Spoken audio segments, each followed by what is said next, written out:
شام غریباں شام غریباں زینب تنہا. ایک اور بھی لاگ میں خوش آمدید کہتا ہوں. کربلا مولا میں موجود ہوں. شام غریباں ہونے والی ہے اور میں آپ کو لے کے جاؤں گا خیمہ گاہ میں. خیمہ گاہ کسے کہتے ہیں؟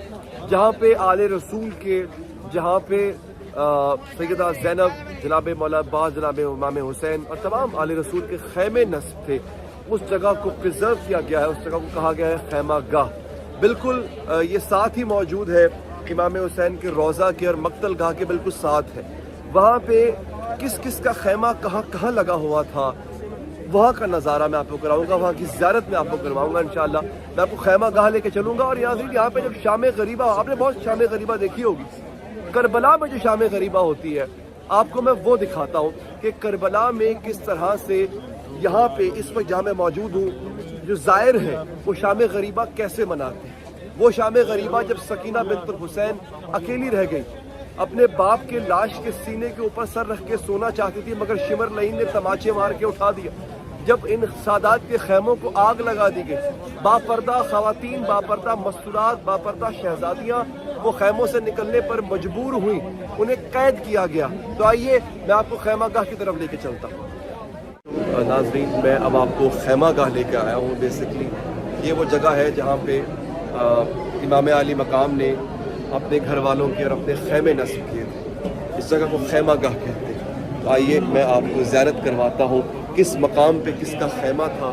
وہ تمام زیارات انشاءاللہ میں آپ کو کراؤں. آ چکے ہیں اور یہ دیکھیے خیمہ ہے جناب ابو الفضل العباس، یعنی جناب عباس علمدار کا خیمہ. خیمہ گاہ میں اس جگہ پہ نصب تھا.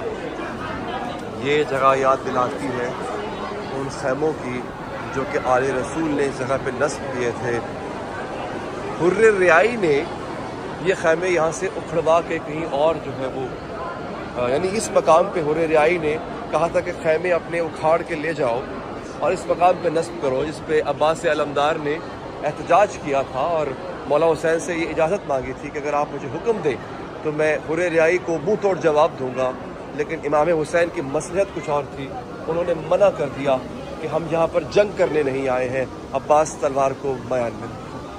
مولا عباس کا جو خیمہ ہے وہ خیمہ گاہ میں سب سے آغاز میں تھا، کیونکہ عباس علمدار امام حسین کی فوج کے جرنیل بھی تھے، سپہ سالار بھی تھے، پہرے دار بھی تھے.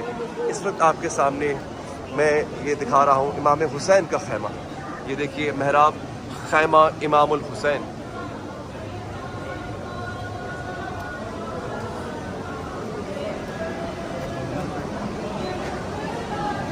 امام حسین کے خیمہ کی زیارت آپ نے کی.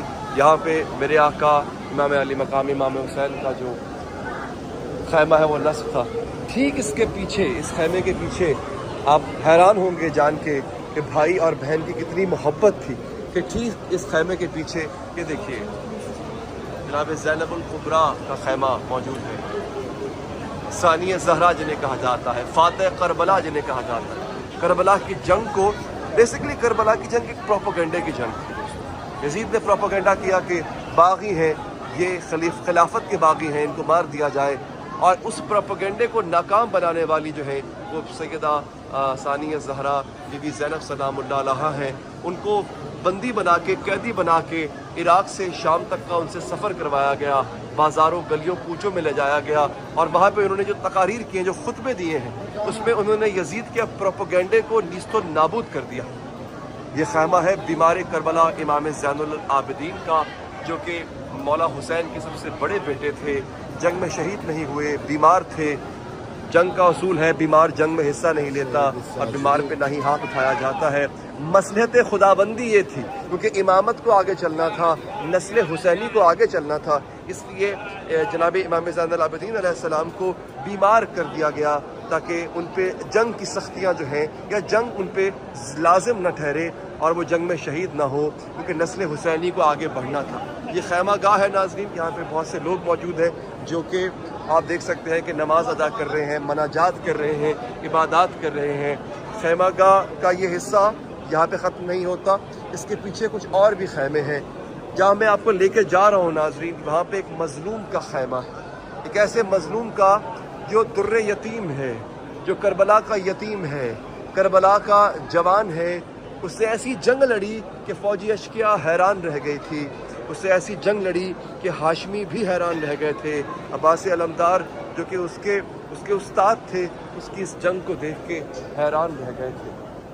تو یہ جنگ لڑنے والا کوئی اور نہیں ہے، جس کی طرف میں جا رہا ہوں اس کے جسم کے اتنے ٹکڑے ہو گئے کہ امام حسین جب اس کی لاش خیمے میں لے کر آئے واپس، تو یقین جانیے ایک چھوٹی سی گٹھڑی میں بند شہزادہ قاسم کی لاش آئی تھی ان کی ماں کے پاس۔ جی ہاں، اس وقت میں آپ کو لے کر آیا ہوں خیمہ القاسم بن حسن، شہزادہ قاسم جو کہ امام حسن کے فرزند ہیں اور بہت کم سن تھا ان کا۔ روایات بتاتی ہیں کہ صرف 11 سال کا سن تھا شہزادہ قاسم کا۔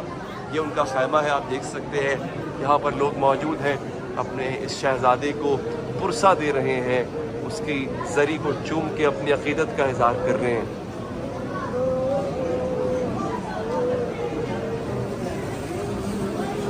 شام غریبہ ہو چکی ہے دوستو، یہی وہ خیمے تھے کہ جن کو آگ لگا دی گئی۔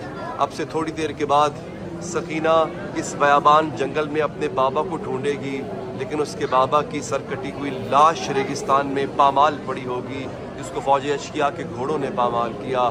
شام غریبہ وفا ہوا چاہتی ہے۔ خیمہ گاہ سے نکلنے کے بعد ہم یہاں باہر آ چکے ہیں اور یہاں پہ آپ دیکھ رہے ہیں کہ شمع روشن، شام غریبہ ہو چکی ہوئی ہے۔ شام غریبہ اندھیر نگری تھی، اندھیرا تھا ہر طرف۔ آل رسول ریگستان میں جنگل میں اکیلے تھی۔ تو جو شمع جلائی جاتی ہیں بیسیکلی یہ اس یاد میں جلائی جاتی ہیں، روشن کیا جاتا ہے خیمہ گاہ کے قریب جو جگہ ہیں ان کو، اور شام غریبہ کو تازہ کیا جاتا ہے، یاد کیا جاتا ہے شمع جلا کے۔ یہ آپ دیکھ سکتے ہیں کہ یہاں پہ بے شمار لوگ ہیں، اور یہ صرف ایک مقام نہیں ہے جہاں پہ لوگ شمع جلا رہے ہیں، ایسے بے شمار مقامات ہیں کربلا میں جہاں پہ شمع جلیں گی۔ آگے میں آپ کو نہر القمہ پہ لے کے جاؤں گا جہاں پہ شمع جلا رہے ہوں گے لوگ، بہت زیادہ تعداد میں جلا رہے ہوں گے لوگ، تو وہاں پر بھی میں آپ کو بتاؤں گا کہ کس طرح سے شمع جلا کے ایک نذرانِ عقیدت ہے جو کہ پیش کیا جاتا ہے کربلا والوں کو۔ شام ڈھل چکی ہے، مغرب ہو چکی ہے، تمام جو مرد ہیں اہل بیت کے اور 72 ساتھی جو ہیں امام حسین کے وہ شہید ہو چکے ہوئے ہیں۔ اب رہ گئی ہیں تو صرف تنہا عورتیں، صرف تنہا بی بی زینب رہ گئی ہیں، سکینہ تنہا رہ گئی ہیں۔ بی بی زینب جو ہے وہ حسین کا کردار نبھا رہی ہیں، بی بی زینب عباس کے کردار نبھا رہی ہیں، علی کے لہجے میں للکار رہی ہیں فوج اشقیاء کو کہ خبردار ہمارے خیموں کا رخ کیا تو۔ لیکن کیا کریں، خیموں کو آگ لگ چکی ہوئی ہے، اب ہر طرف اندھیرا ہے۔ اسی اندھیرے کو کم کرنے کے لیے یہاں پہ جتنے بھی زائرین آتے ہیں ناظرین، وہ شمع جلاتے ہیں اور نذرانِ عقیدت پیش کرتے ہیں۔ زحمة عليك وخر حبيبي